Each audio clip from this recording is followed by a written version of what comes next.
In this video, we're going to be talking about what's going on in the market, some up and coming mints by some of the most highest profile companies, as well as some major updates on some of the hottest mints you got to watch out for. All right, first thing we're going to talk about is obviously going to be the market sentiment of what's going on right now. So it seems like everything has been trading sideways over the past few days, over the weekend. As you can see here, Ethereum kind of has been in the 1.5, 1.7K range, which is not too bad, right? A stable Ethereum at 1.7, in my opinion, is pretty good, but can it remain there with all the economic forces happening right now? Possibly, maybe not, who knows, right? It literally is a coin flip at this point. I would say in general, a lot of people are still pretty skeptical when it comes to NFTs. A lot of people are waiting for Ethereum to drop before they buy into more blue chips, according to my friends and my alpha circles and things like that, but just take that with a grain of salt. Now, another thing you got to keep in mind is that on Twitter right now, you're going to see a lot of people who are saying like, oh my God, you should have bought ETH when it was like $800 or $1,000 and now it's like 1.7. How dumb were you? So just understand that when you see these kind of people saying these things on Twitter, don't feel bad about it, right? This is just like a PSA, like kind of a warning. These are the people that kind of just farm engagement. They're trying to be polarizing, make people feel emotion so that they get you to comment. They just want more views, more clicks, more likes, more retweets, whatever, so that they can somehow make more money indirectly. So the internet is not what it seems. Like somebody can literally invest $50 and said they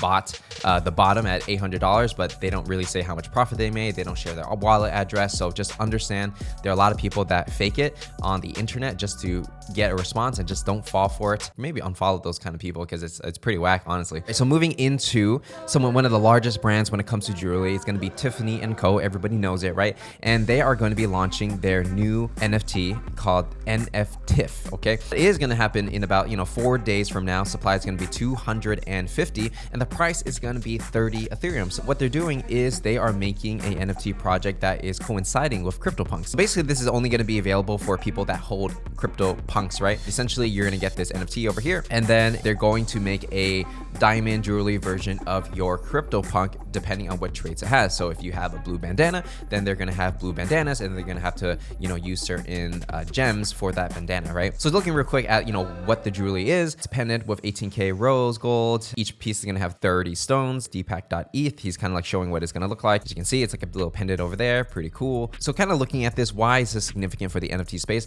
Number one, brings more credibility to NFTs, and as we know, LVMH has been doing like NFT projects, and basically a lot of their companies under their umbrella have been moving into NFTs. Overall, I would say LVMH as a holding company is pretty bullish on NFTs, and they're doing these experiments. Now, the other thing you have to understand is that when you're selling 250 pendants at 30 ETH each, is actually not that much money for Tiffany and Co. But in a way, this is good because it's brand perception. It's being an innovator in a space, and it's creating something that is very native for the NFT community. A lot of people who can afford expensive NFTs like a Bored Ape or CryptoPunk or whatever it may be, spending 30 ETH on a pendant may not be that much money to them. And maybe in the future, maybe they might buy a wedding ring from Tiffany & Co. Maybe they might buy certain jewelry from Tiffany & Co, right? It's a way to get their name out there. It's a way to get exposure and to authentically break into the NFT space without looking cheap, sleazy, or just like tone deaf. But this is something that the Crypto Punks community, from what I can get on Twitter, actually wants. So if this project goes well, then I can see Tiffany & Co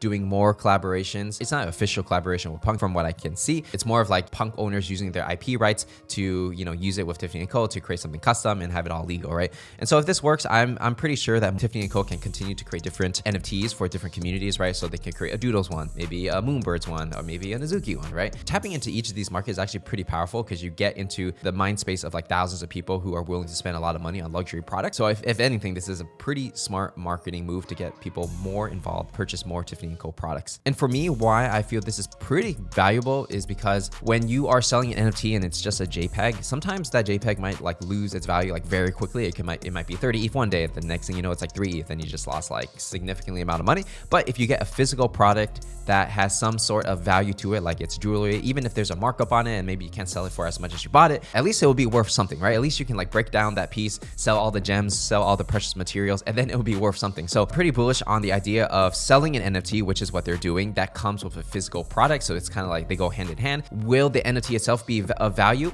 hard to say, but at least you get the physical product. So at the end of the day, at least you bought some jewelry, right? All right, next project we are going to talk about is going to be Meme Land, the Potatoz. So right now, if you're looking on OpenSea, the Potatoz are at 1.34 ETH with almost 8,000 ETH of trading volume, which is actually pretty high. You know, so far it is one of the most successful free mints that have came out. They're creating a mechanic where you're going to be able to stake your Potatoz in order to potentially win a raffle for Meme Land. So obviously people are going to stake. They don't want to sell because they think that Meme Land, the actual NFT project that they're going to put out, their main collection, is going to be of value. Now, why this is an interesting case study for me, it's really more for the marketing in my personal take, right? Because if you think about it, Meme Land came out with the MVP, which came out at 5 ETH. Now it's like a 20 ETH floor or something like that. Then they came out with a free mint. Now it's over 1 ETH floor. And then they had the main collection. So their whole point of those even coming out is to build attention, build more exposure, get mind share within the NFT community so that they can create perceived value for the actual main collection, right? Because if Meme Land just launched the main collection right off the bat, or just like kind of showed like PFP in the beginning, it won't be that powerful, right? So they're actually pretty smart in marketing, where most people actually don't even know what the Meme Land PFP, the main collection, is supposed to do. They don't really know the utility. They have the website, yes, and they said they're gonna do a marketplace, this and that, but it's not too different from what's already out there. Even with that said, all these things are pumping in value, not because of the core offer that they're proposing, but more because of the narrative and the story that they're getting to tell to the NFT market, and the narrative and story that the NFT market tells to their friends, right? They're pretty smart in like bending the perception of like on the internet just to create perceived value. And I'm not saying it's a good or bad project. I'm saying they're actually pretty good at marketing. And sometimes when you get enough people to believe in the idea, it becomes real. That's how currencies work. That's how money works. And that's also how NFTs work, right? As long as people believe that there's value there, even if there's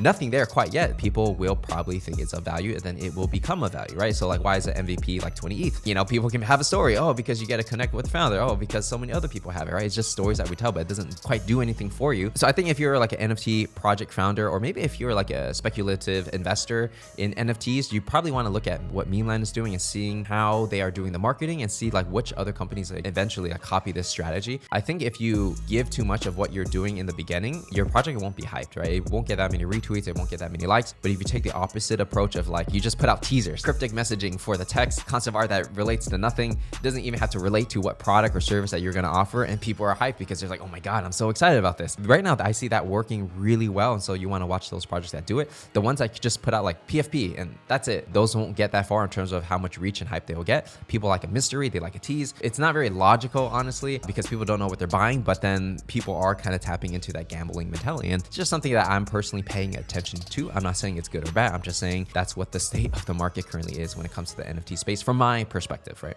In other news, Cool Cats is launching the JO or maybe Joe collection. From what they say, it's going to be a story-driven instant review, varying rarities, design in collaboration with the community, more to come. And then they've got this bird over here. We were just talking about narratives and like teasing and stuff like that. I don't think Cool Cats is doing that great of a job when it comes to like building the hype for this particular launch, right? Because for Cool Cats, it's a brand, everybody knows it. Maybe the floor price is not as high as it was, but like it's still a brand that people like respect, right? So going to this Joe character over here, I feel like they're kind of putting it out too quickly. It's not going to build as much hype, right? So if you look at, let's say, like the retweets, quotes, and likes, it's not that much for something that came out about like 12 hours from now, because we even see like random projects that don't really have a following just put out concept art and teaser and they'll get like more likes and retweets. I think they could have done better. Like for example, right, let's say you got this bird. So maybe the first teaser could have been like an egg on a nest or something like that, or egg cracking, and then it's like, oh, what's inside? And then that will get people excited because, oh, what's next? Cool Cats. I got to buy Cool Cats because maybe this thing is going to be something. But if you kind of show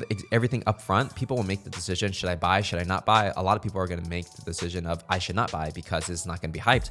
I don't think the value of the floor, Cool Cat's going to go higher, so I don't see why I should have a Cool Cat because blah, blah, blah. But that's just my personal marketing perspective. Obviously, everyone has their own take on how they want to do things. Some strategies, they want to be more transparent. They just want to tell you exactly what it is, which is totally cool, right? So less hype, more utility. But for Cool Cats, because it's a brand based on storytelling, I feel like they could have done a better job at storytelling, introducing this character to the NFT market, because people's attentions are so short. Unless you like engage them with a story that's like hard to put down, they're not going to really care, and they're going to move on to the next free mint. They're going to move on to the next thing. I'm not sure if this is the move because they already have Cool Pets, which wasn't the biggest success. And then so introducing another character this year, does it really make sense if like all the Cool Pets are not even revealed? I don't know, because that could be seen as dilution. And it's like, well, why do they need to sell another NFT project? Is it going to be a free mint?